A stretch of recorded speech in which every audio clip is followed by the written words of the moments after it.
Elena, Elisa, Capucine, Philomène, Célestine et aujourd'hui Valentin. Tous ces prénoms doivent bien sûr vous évoquer quelque chose si vous êtes paroissien de Sainte-Jeanne d'Arc. Ce sont vos frères et sœurs. Et puis, ce sont les futurs saints de Rennes pour la paroisse Sainte-Jeanne d'Arc. Donc ce sont les derniers enfants à avoir été baptisés. À chaque fois que je célèbre, j'ai la grâce de célébrer ce magnifique sacrement du baptême. Je rappelle toujours à l'enfant, à sa famille, qu'une mission échoit à chaque baptisé. Et quelle est cette mission qui n'est pas une mission impossible? C'est une mission tout à fait possible, c'est de devenir des saints et des saintes. L'Église a véritablement besoin de saints et saintes. C'était le grand appel de Saint Jean-Paul II. C'est quoi la nouvelle évangélisation? De quoi l'Église a-t-elle besoin? De quoi le monde a-t-il besoin? Eh bien, il a besoin de saints. Et tant qu'on ne prend pas au sérieux cet appel, l'évangélisation ne peut pas s'accélérer. Donc on a tous besoin de saints et de saintes, mais à chaque fois que je dis cela, qu'est-ce qui se passe? Tout le monde sourit, tout le monde pense que cette proposition est quelque peu incongrue. Alors est-ce le cas? Est-ce le cas? Ben non. Alors pourquoi on a du mal à prendre au sérieux cet appel à la sainteté? Pour deux raisons. La première, c'est que l'on se méprend souvent sur la sainteté. On pense qu'être saint, c'est être un super-héros de la foi, avoir des grands pouvoirs, faire des choses extraordinaires. Eh bien, la fête de la Toussaint nous rappelle aujourd'hui que la sainteté concerne aussi la sainteté ordinaire, celle qui ne se voit pas immédiatement. Dans notre diocèse, il y a cette procédure de béatification sur Léontine d'Olivet. Aux yeux du monde, elle n'a rien fait, Léontine. Elle a juste été catéchiste. Un travail vraiment totalement obscur, qui ne ferait pas une ligne dans Ouest France, et pourtant, un très beau modèle de sainteté. J'en suis sûr que tous ceux qui ont vécu à côté de Léontine n'avaient pas forcément le sentiment, enfin, ils se disaient bien que Léontine était une femme extraordinaire, mais est-ce qu'ils se disaient que c'était une sainte?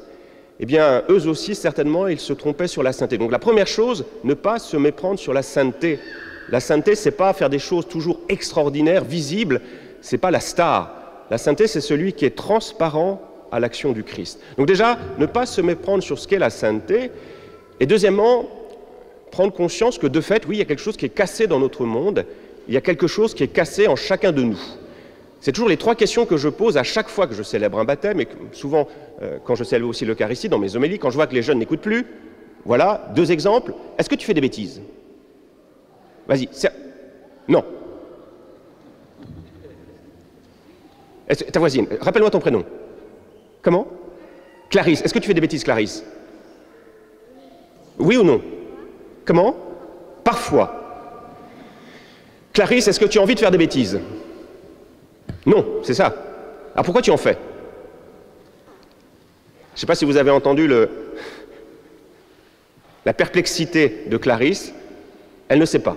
Eh bien, on aurait pu tous répondre comme toi. La question, est-ce qu'on fait des bêtises? Oui, on fait tous des bêtises. Est-ce qu'on a envie d'en faire? Ben non, sauf quand on grandit, parce que le tentateur a une emprise de plus en plus forte sur nous si on n'y prend pas garde, et parfois on peut vouloir faire des bêtises. Ça, c'est vraiment très grave. Mais souvent, voilà, on a un cœur pur, on essaie de maintenir cette pureté du cœur, mais c'est plus fort que nous. Il y a quelque chose qui nous fait chuter. Et on ne sait pas d'où ça vient. Et comment ça s'appelle en théologie? Tu me l'avais dit la fois dernière, ça s'appelle le péché originel. Le péché originel, c'est ce qui est cassé en nous. Alors quand on se dit, d'accord, je veux bien devenir un saint, mais je me rends bien compte qu'il y a ce péché originel, il y a cette loi du péché dans mon cœur qui me fait chuter. Comment faire? Comment faire? Parce que j'ai l'impression que cette loi du péché est parfois plus forte que moi, cette loi du tentateur est plus forte que moi. C'est mon expérience souvent. Quand je confesse des enfants, quel est le péché qui revient souvent? Alors je ne vais pas vous révéler un secret de confession, ne vous inquiétez pas. Mais quel est le péché qui revient souvent quand on est enfant? Vas-y. Quel est le péché qui revient souvent chez les jeunes, à votre avis? Le péché qui revient souvent chez les jeunes, c'est « j'ai tapé mon frère, j'ai tapé ma sœur ». C'est 9 fois ou 99 fois sur 100. Donc je donne comme pénitence, entre autres, fais en sorte de ne plus taper ton frère, au moins pendant 2 jours. Les enfants retournent, parce que à Jeanne d'Arc, il y a des grandes familles. J'explique ça aux frères. Des grandes familles, donc c'est souvent la famille que je confesse. Donc j'ai donné comme pénitence, surtout, ne tape pas ton frère. Et là, ils me disent devant le Seigneur, oui, je vais faire un effort. Ils rejoignent leur fratrie, et qu'est-ce qui se passe? 3 minutes après, j'entends des cris. Donc il y a cette loi du péché qui est là. Alors est-ce une mission impossible? En fait non, c'est une mission possible, mais elle prend du temps. et on a besoin de la grâce du Seigneur, on a besoin précisément du sacrement du baptême. Le sacrement du baptême, c'est quoi? C'est ce magnifique sacrement que nous donne le Seigneur pour venir guérir le péché originel. Et tout dans le sacrement, tout dans le rituel du baptême signifie cette guérison du mal. Parce que tant qu'il y a ce mal qui est dans notre cœur, eh bien on ne peut pas aller au paradis. Et on n'est pas au paradis, parce que le paradis c'est ce qui vient après, mais déjà nous sommes dans ce royaume de Dieu. Donc voilà, comment extirper ce mal, ce péché, cette loi qui est dans mon cœur qui me fait chuter? Eh bien le sacrement du baptême, c'est un sacrement de guérison qui va s'attaquer à la racine du mal pour nous en guérir. Et une fois que le sacrement du baptême a fait complètement effet, eh bien on est resplendissant, on est blanc, on a lavé notre robe dans le sang de l'agneau, on est un saint. Alors on le sera après notre mort, mais on peut l'être déjà dans notre vie terrestre. Moi je crois qu'il faut vraiment faire en sorte que cette eau baptismale puisse agir le plus rapidement possible. Donc appel à la sainteté, et le sacrement du baptême est un sacrement de guérison. On veut guérir. Comment est signifiée cette guérison dans le sacrement du baptême? À plusieurs moments. Au début déjà, on est marqué, ce que j'ai fait avec Valentin au début de la célébration. Vous ne m'écoutez plus? Anna, tu ne m'écoutes plus?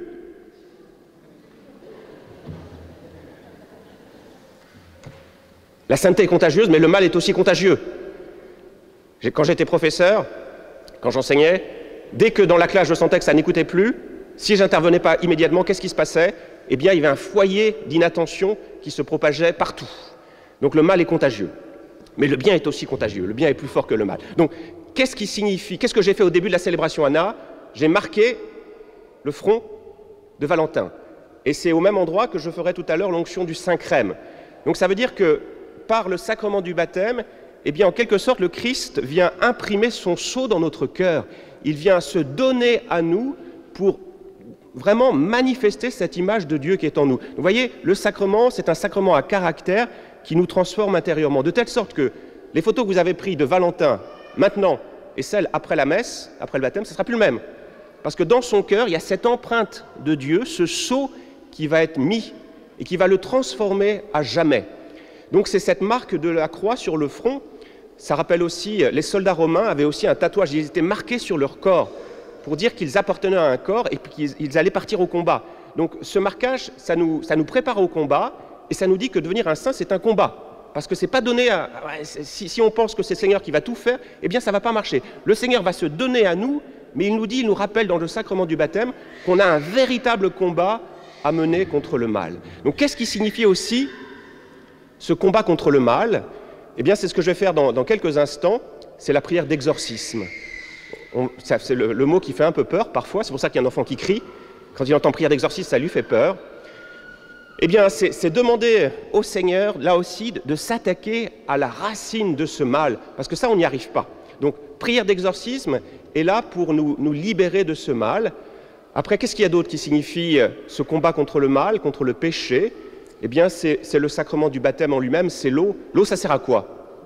Dis-moi, à quoi sert l'eau? À laver, c'est ce que tu dis. Eh bien oui, l'eau baptismale, et cette eau qui vient nous laver de notre péché, qui vient nous purifier. Qu'est-ce que ça sert à quoi d'autre, l'eau? Dis-moi. À boire. L'eau, ça sert aussi à boire. L'eau, ça désaltère. Eh bien, une fois que cette eau est en train de nous purifier, de nous laver, nous découvrons notre véritable visage. Quand on a un visage plein de boue, quand on a un visage qui est sale, après 15 jours ou un mois de camp, scout, on a le visage un peu abîmé par la terre, par la fatigue aussi, eh bien on prend une belle douche et comment redevient le visage? Il devient magnifique. Eh bien ça nous dit que quand nous sommes lavés par l'eau baptismale, nous découvrons notre véritable visage, nous découvrons celui que nous sommes véritablement. L'homme pécheur, ça n'est pas nous. On est fait pour être des saints. On vient d'où? On vient du paradis. Et on a cette nostalgie dans notre cœur du paradis. On sent qu'on est appelé à faire de belles choses, on veut faire le bien. Et donc, quand l'eau baptismale vient laver ce péché, eh bien, celui que nous sommes véritablement, c'est-à-dire celui qui est aimé de Dieu, apparaît. On se retrouve soi-même. C'est pour ça que, quel est le chemin qui rend heureux? C'est le chemin de sainteté. Le saint, quand on voit un saint François, tous ces saints qui avaient un magnifique visage, ils sont rayonnants, resplendissants, eh bien, ils ont un beau visage. Ils sont transparents à l'action de Dieu. L'eau baptismale les a lavés. Et c'est souvent ce que je dis quand je vais dans les abbayes. J'aime toujours regarder le visage des moines, des moniales. Et je constate souvent que ce visage est magnifique. Il est vraiment transparent à cette lumière du Seigneur. Donc l'eau baptismale est vraiment venue laver ce péché.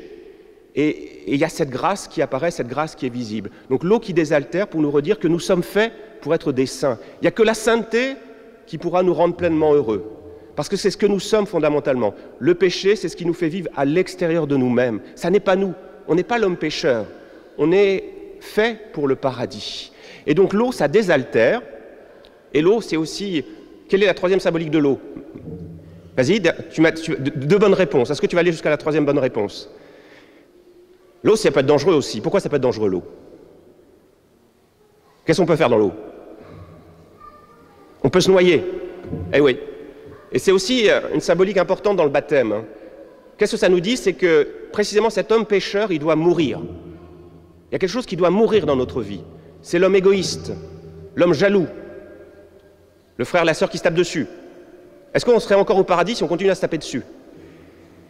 Est-ce que c'est le paradis si on continue à se taper dessus? Ben non, on se rend bien compte, il y a quelque chose qui doit mourir en nous. C'est l'homme pécheur. Et vous savez, quand on est baptisé, au nom du Père et du Fils et du Saint-Esprit, ce chiffre 3, ça dit quoi? Je suis désolé, hein, c'est devant moi. On va varier le public.